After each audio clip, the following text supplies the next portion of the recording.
अच्छे गाने को लोग रील नहीं बनाते हैं, जो गंदगी गाने होते हैं ज़्यादातर बच्चे लोग रील बनाते हैं। जिस तरह आपके गाने इतने प्यारे साफ सुथरे फैमिली वाले गाने हैं, इस पर आपको लगता है कि बच्चे लोग जल्दी अट्रैक्शन होगा, लेकिन गंदी गाना है जल्दी रील बनाते हैं, तो क्या बोलना सर चाहेंगे? मैं मैं कड़वा इंसान हूँ, मुझे मालूम है। लोग मेरे को बोलते हैं मुकेश जी बहुत बेबाक है। मैं अंधे को अंधा भी बोल सकता हूँ, काने को काना भी बोल सकता हूँ।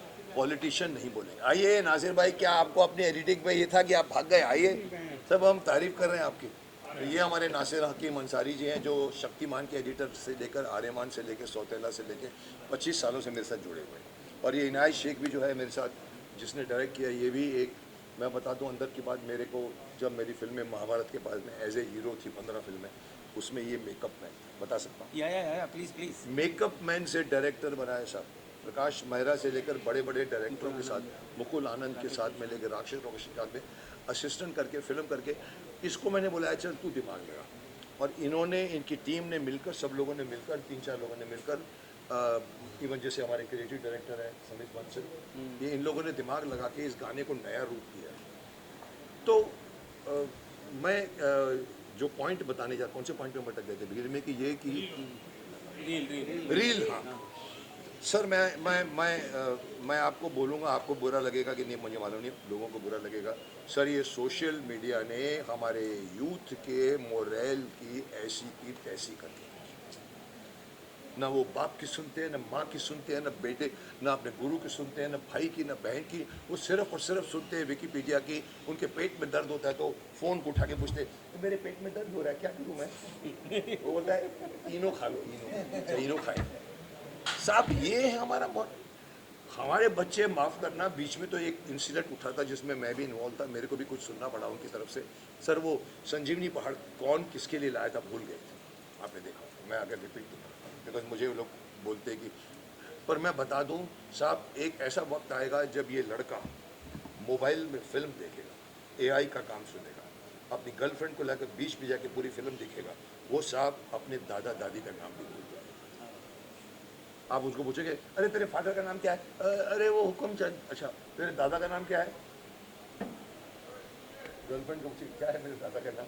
सर ये सिचुएशन आने वाली है, इसीलिए बंद करिए सोशल मीडिया। मैंने अपने अभी युग पुरुष में मैंने 9 दिन मार्केट, 9 दिन प्रमोशन किया है गुजरात में, 9 दिन ज़िंदगी में पहली बार किसी फिल्म का। वहाँ पर मैं 10 जगह बोल गया हूँ। मैंने कहा देखो, गलती से अगर मैं प्राइम मिनिस्टर बन गया तो बना दो आप मुझे, जो मैं बनूंगा नहीं साहब। मैं क्या करूँगा, आप सब लोगों के मोबाइल फ़ोन छीन लूँगा। लाइन जाओ ग्राउंड फोन से 2520 साहब, हम जीते थे। आज ये फोन सबसे, अगर मैं शक्तिमान का पहला विलन आपको बताऊं, जैसे उसमें किल्विश कपाला था, शक्तिमान नहीं आएगी, उसका पहला विलन होगा mobile. It has become absolutely, मैं कहता हूं एब्सोल्युटली आपके माइंड को डिस्ट्रैक्ट करने वाला। आप खाना खा रहे होते हो और टिंग टिंग बजती है, व्हाट्सएप पे किसी ने कुछ एक छोटी सी बात पूछी है, आप चम्मच रखते हो और उसको पहले जवाब दो। क्यों भाई, वो वेट करेगा नहीं साहब, इतना है, इतना टेम्पटेशन वाला आदमी। इवन मैं भी कभी कभी रुक के जवाब देता हूँ, पर ये साहब, इसने आपके माइंड की 65% से ज़्यादा दिमाग का आयाम छीन लिया है। राजकुमार साहब पे एक छोटी सी इंसिडेंट बताऊंगा, शायद आपको थोड़ा सा ये बहुत सीरियस टॉपिक में कुछ लगेगा। राजकुमार साहब के साथ मैं दर्द सौदागर का, नहीं बेटा, सौदागर में दिलीप साहब वहाँ बैठते थे, राजकुमार वहाँ बैठते थे, मैं यहाँ बैठता था। और फिर हम लोग शॉट की वेट कर रहे हैं, मैंने देखा राजकुमार साहब, नया फ़ोन आया था, 2 इंच दूर करके बात करते थे हम, उसको बोल रहे थे, फिर फ़ोन बंद कर देते, फिर उसके बाद दूसरी बात 2 मिनट में फिर उठा देते, फ़ोन ऑन करते थे, फिर बात करते थे, फिर बंद करते थे, फिर रख देते थे। मैं देखता था 3 बार, फिर मैंने कहा पूछूंगा। जब हम साथ में आए, मैंने कहा राजकुमार साहब, रानी साहब, आप ये बार बार फ़ोन को बंद करते हो, ऑन करते हो, फिर दिखाते हो, क्या बात है साहब, क्या बोला है? कमाल की बात है सर। वो आदमी को तो कहानियाँ ही कहानियाँ बड़ी पड़ी है राजकुमार साहब। जानी सर, उन्होंने कहा पता है क्या कहा? जानी, ये फ़ोन हमारे इस्तेमाल के लिए है, दूसरों के लिए नहीं है। Can you do this today? आप दूसरों की वेट करते हो। मेरे सामने वाला आदमी बेटा बात करेगा, मेरे पास 6 बार फ़ोन देगा क्योंकि अभी तक आवाज़ करी है। सो आई एम ट्राइंग टू से कि जैसे आपने कहा बच्चे बिगड़ रहे हैं साहब, डेफिनेटली बिगड़ रहे हैं। बच्चे को पकड़ के लाना चाहिए जो सिर्फ शक्तिमान कर सकता है, माँ बाप नहीं कर सकते।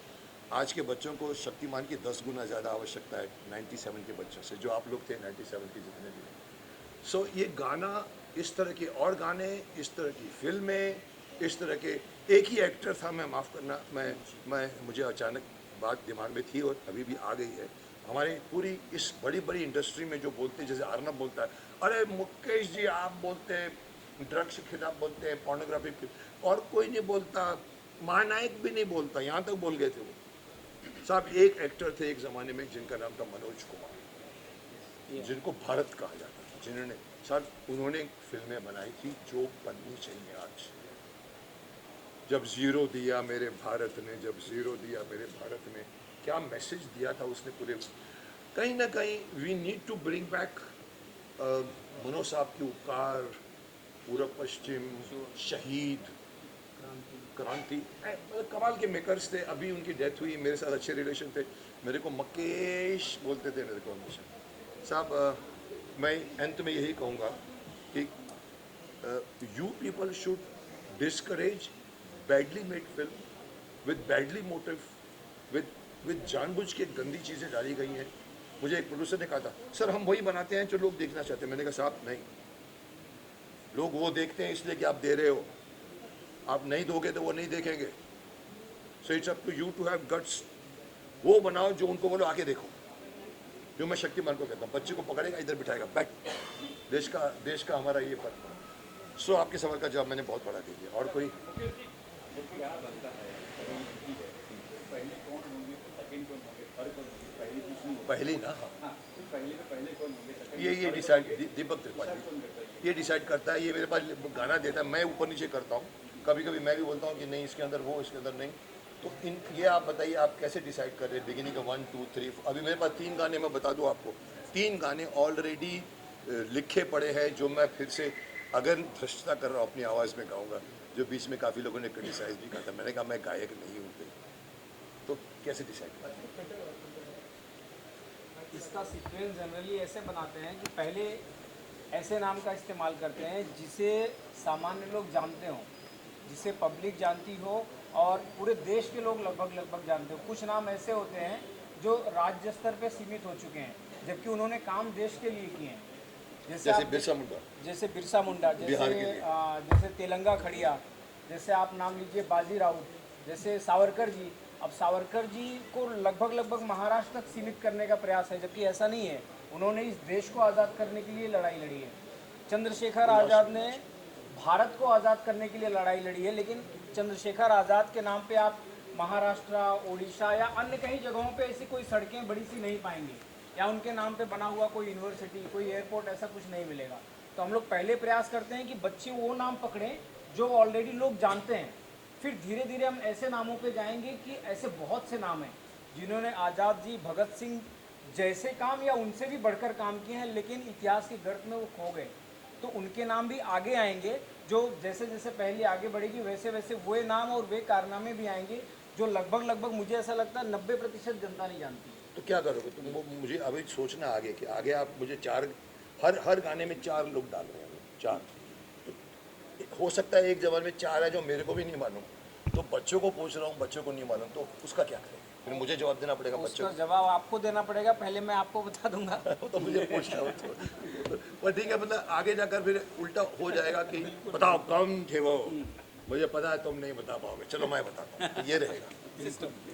गुड। और तो ये बनना चाहिए इस तरह से गाने। बिल्कुल सर, ऐसे जितने भी माध्यम होते हैं प्रयास करने के, हम लोग वो सारे माध्यम प्रयास कर रहे हैं। मुकेश खन्ना जी नाम का एक फेम जय हिंद अभियान में जुड़ा है। सारे स्वतंत्रता संग्राम सेनानी भी ये सोच के खुश हो रहे होंगे कि बॉलीवुड से कोई तो अभिनेता है जो आज़ादी के बाद भी हम लोगों को याद करने के लिए इन लोगों के साथ में लगा हुआ है। बाकी और लोगों के पास समय नहीं है। हम लोगों ने कई लोगों को अप्रोच किया, लेकिन हर जगह यही प्रयास किया गया कि हमको क्या मिलेगा। मैं किसी का नाम नहीं लेना चाहता, लेकिन सब ने यही कहा कि भाई हम अभिनेता हैं तो हम अभिनय करने का पैसा लेते हैं, तो हमको क्या मिलेगा बदले में।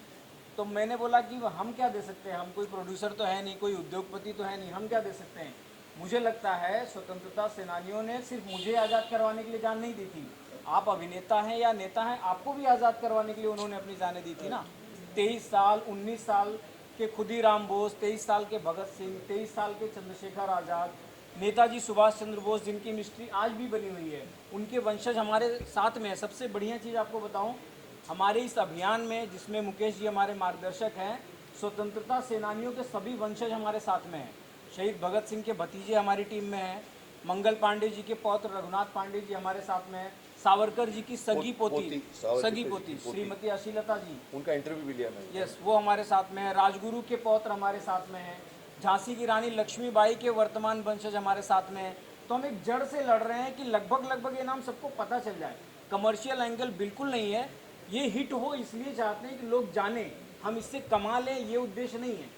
और लोग ये जान मेरा जाए। सवाल है, ये आप हम बता रहे हैं बच्चों को या लोगों को बता रहे हैं, लोगों को पता चल जाए, इससे क्या होगा?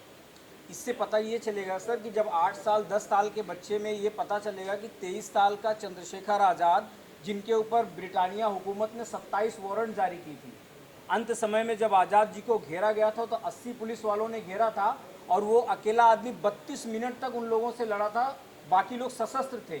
और चंद्रशेखर आज़ाद के हाथ में एक पिस्टल के बल पे 80 सशस्त्र पुलिस वालों का सामना करना बहुत ये खाने डरते का थे वो काम नहीं है। लोग, आज़ाद से बहुत डरते थे। करें आज़ाद जी अगर सर एक गोली चला दें ना तो 5 मिनट तक वहाँ खामोशी छा जाती थी।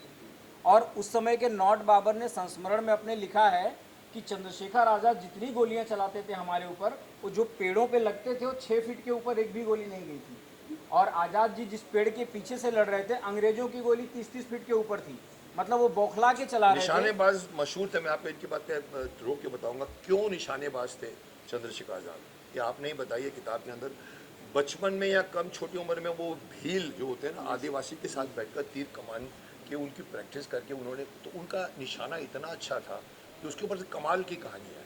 और एक और छोटी सी बात मैं बताऊंगा तो इनकी बात समझ में आएगी। चंद्रशेखर आज़ाद जी के बारे में एक बात मशहूर है साहब, कि चंद्रशेखर आज़ाद है, ये चंद्रशेखर आज़ाद के सिवा किसी को नहीं। Do you understand? उनकी आज अपनी आज टीम लोग के लोग। विजिटिंग कार्ड लेके बोलते हैं कि I am this, I am that. वो आदमी अगर भीड़ में भी खड़ा होता था ना, छदम पेश करने में बहुत एक्सपर्ट था वो। 27 वारंट थे, लेकिन चंद्रशेखर आज़ाद जब तक नहीं बताएगा कि मैं आज़ाद हूँ, किसी को भी, उसको कोई फिक्र नहीं थी आइडेंटिटी की।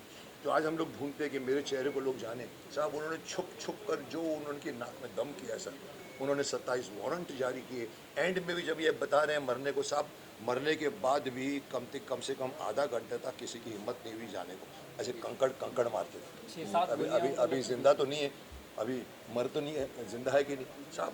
वो चंद्रशेखर आज़ाद कौन जानता है? तो मकसद ये कि उनको जानना चाहिए, और जानने से ज़्यादा तुमने एक अच्छी बात बोली कि लोगों के अंदर एक थोड़ी सी प्रेरणा जाननी चाहिए हीरो किसको कहते हैं। कि हीरो किसको बोलते हैं। ये सब हमारे आजकल के जो पठान और दुनिया भर के सब जो फिल्में बनाते हैं वो हीरो हैं। माफ़ करना, हीरो सही मायने में, शक्तिमान सब सही मायने में ये लोग हैं, हम नहीं है शक्तिमान, हम नहीं, शक्तिमान ये लोग हैं। अब हमारे हीरोज़ में सर धर्म का कोई आड़ नहीं है। खुर्रम खान भी हमारे हीरो हैं, अशफाकुल्ला खान हमारे हीरो हैं। सवाल ये उठता है कि ये जिनका हेरोइक कैरेक्टर था उनको आप दिखाओ तो सही, बनाओ फिल्में, बनाओ लोगों के तरुण सामने खान की लाओ फिल्म तो बनाओ। सही। पंडित राम प्रसाद बिस्मिल, अशफाकुल्ला खान एक साथ थाली में खाते पीते थे, हिंदू बैठ के। मुस्लिम कहाँ थी वहाँ पे हिंदू मुस्लिम की वैमनस्यता? आप ये टीम भी देखिए, इनायत भाई, नासिर भाई, खन्ना जी, त्रिपाठी, बंसल, आपको पूरा हिंदुस्तान दिख रहा होगा इस स्टेज पे। और हमारे में आपस में खूब पटती है, हमें कोई वैमनस्यता नहीं है कि बाहर किस तरह की बातें धर्म को लेके की जाती है। यही संदेश लोगों में भी जाना चाहिए कि भाई भारत विभिन्नताओं से भरा देश है, सभी धर्म के लोगों ने इस देश को स्वतंत्र कराने के लिए अपनी जानें दी हैं, उनको अपना हीरो बनाएं, उनको अपना आइडियल बनाएं। चलिए माइक छीन डायरेक्टर क्या बोलेगा, इनको बुलाएं। इनायत तुम क्या बोलना चाहिए, मैं बाद में बात बताता हूँ। नमस्कार। हम लाए हैं तूफ़ान से कश्ती निकाल के, इस देश को रखना मेरे बच्चों संभाल के। बचपन में सुनते सुनते आए थे, एक दिन मुकेश जी का फ़ोन आया मुझे कि ऑफिस आओ। मैं ऑफिस गया, क्योंकि मुकेश जी की इससे पहले जो फिल्म थी, अपने जो सीरियल था हमारा आर्यमान, उसको मैंने as a episode director shoot किया था। और मुकेश जी के साथ उन्होंने बताया आपको कि मेरा 20 से 25 साल का साथ रहा है। When I start my career as a makeup artist, Jitendra ji, Ekta ji के father is my godfather, उनके वजह से मैं इंडस्ट्री में आया। अरुणा जी की वजह से डायरेक्शन में आया, और मुकेश जी के साथ में काम करके 84 के अंदर आई बिकम अ डायरेक्टर। तो जब मैंने, मुकेश जी ने कहा कि ये आप गाना देखो, सुनो और इसको अभी आपको पिक्चराइज करने का सोचो। यानी हमने सारी टीम के साथ में, उस टीम के अंदर नासिर भाई, सुमित, नवीन, विक्की और दीपक जी, भैया, हम सारे लोगों ने मिलकर डिस्कस किया और फिर हमने सोचा कि इसको इस तरह बनाना चाहिए। हम हर चीज़ ले जाके मुकेश जी के पास जाते थे कि मुकेश जी ऐसा करेंगे। बच्चे बिल्कुल अनजान, बच्चे कोई भी एक्टर नहीं हैं, स्कूल के बच्चे थे, उनको लिया हमने और कोई रेसल वेसल भी नहीं हुई। हम जिस दिन शूटिंग कर रहे थे बच्चे आ गए सारे और हमने उनको हैंडल किया और अच्छी तरह से उनको शूट किया। और इसके बाद की जो आने वाली पहेलियाँ हैं उसकी भी हमें तैयारी चल रही है। लिहाजा कहने का मतलब सिर्फ इतना है कि आप यहाँ से काटोगे तो जय हिंद निकलेगा, यहाँ से काटोगे तो मेरा भारत महान निकलेगा। जय हिंद। जीते रहो। सोशल मीडिया की बात कर रहे थे जी। तो सोशल मीडिया का आपसे राहुल फैन का एक ही सवाल है कि शक्तिमान क्या वापस आएगा, वापस आता है तो कौन बनेगा शक्तिमान? कौन बनेगा शक्तिमान कॉन्टेस्ट शुरू कर दो। कौन बनेगा करोड़पति छोड़ दो। कौन बनेगा शक्तिमान? आपको मालूम है मैं इतना परेशान हो गया हूँ।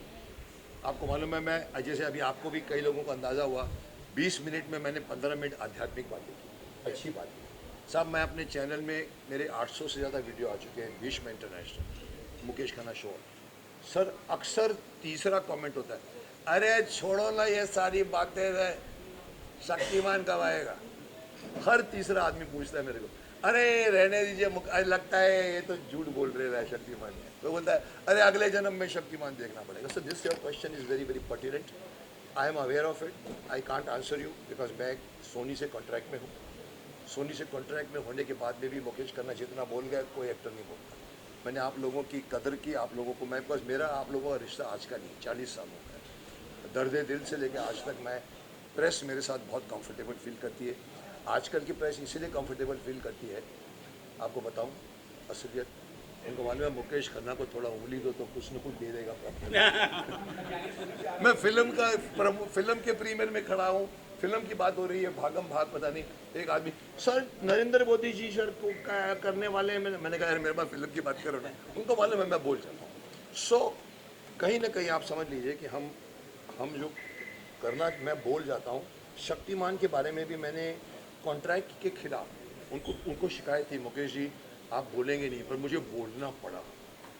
आपको मालूम है क्यों बोलना पड़ा? कहीं ना कहीं मेरे को बात पसंद नहीं आई कि ये नहीं चलेगा मेरे से।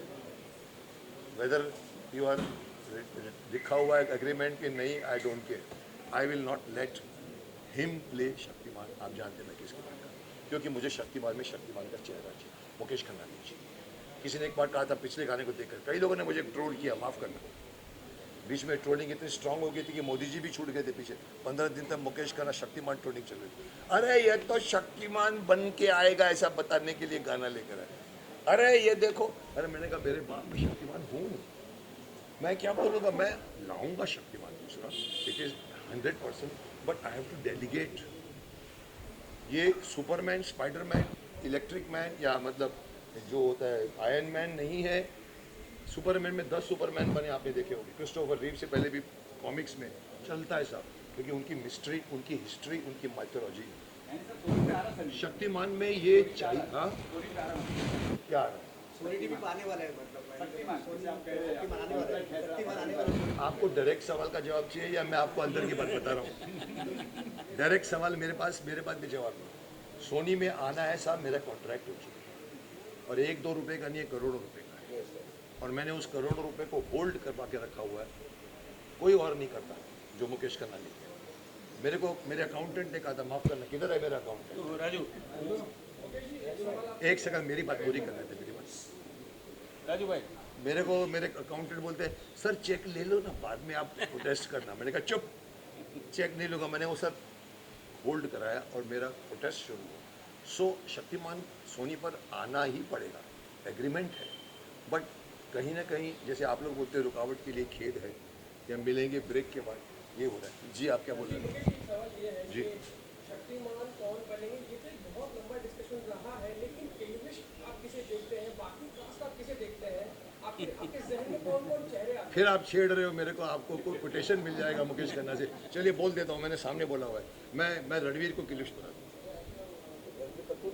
रणवीर सिंह जो शक्तिमान बनना चाहता है, he is fit for Kilvish. Khilji कर चुका है, दुनिया भर के ऐसे कैरेक्टर कर चुका, धुरंधर भी देख रहा हूँ।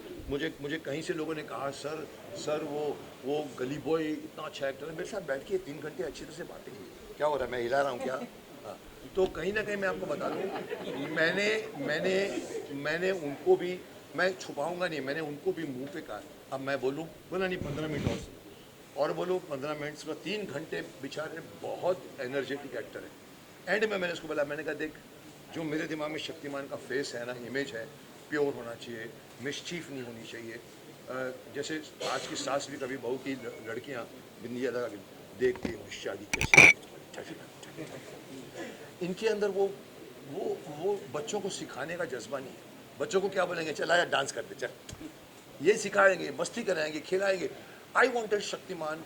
मैंने तो ओपनली कहा था, मैं आपको भी बोल रहा हूँ, मैंने उनको बोल दिया है यार तू किलविश कर, अब नहीं माना, या आर्यमान कर ले, मेरा नेक्स्ट बनने वाला है। बट शक्तिमान बहुत कोशिश रही, बिकॉज सोनी चाहता था कि रिटर्न आए पैसों के। मैंने कहा पैसों की रिटर्न आएगी, लेकिन 1000 करोड़ नहीं आएगा जो एक शक्तिमान से आता है, जो real. You don't need star, you don't need Mukesh Khanna for that. मैं तो बोलता पूरे इंडिया में आप टैलेंट कॉन्टेस्ट करवा दीजिए, हर स्टेट में ऑडिशन, और चूज़ कीजिए शक्तिमान। मैं वो सोच का आदमी। तो बाकी आएगी तो आएगी, आनी ही पड़ेगी, क्योंकि अभी तक हमारा कॉन्ट्रैक्ट कैंसिल नहीं हुआ है। मुकेश, ये हमारे साथ तिरंगा गाने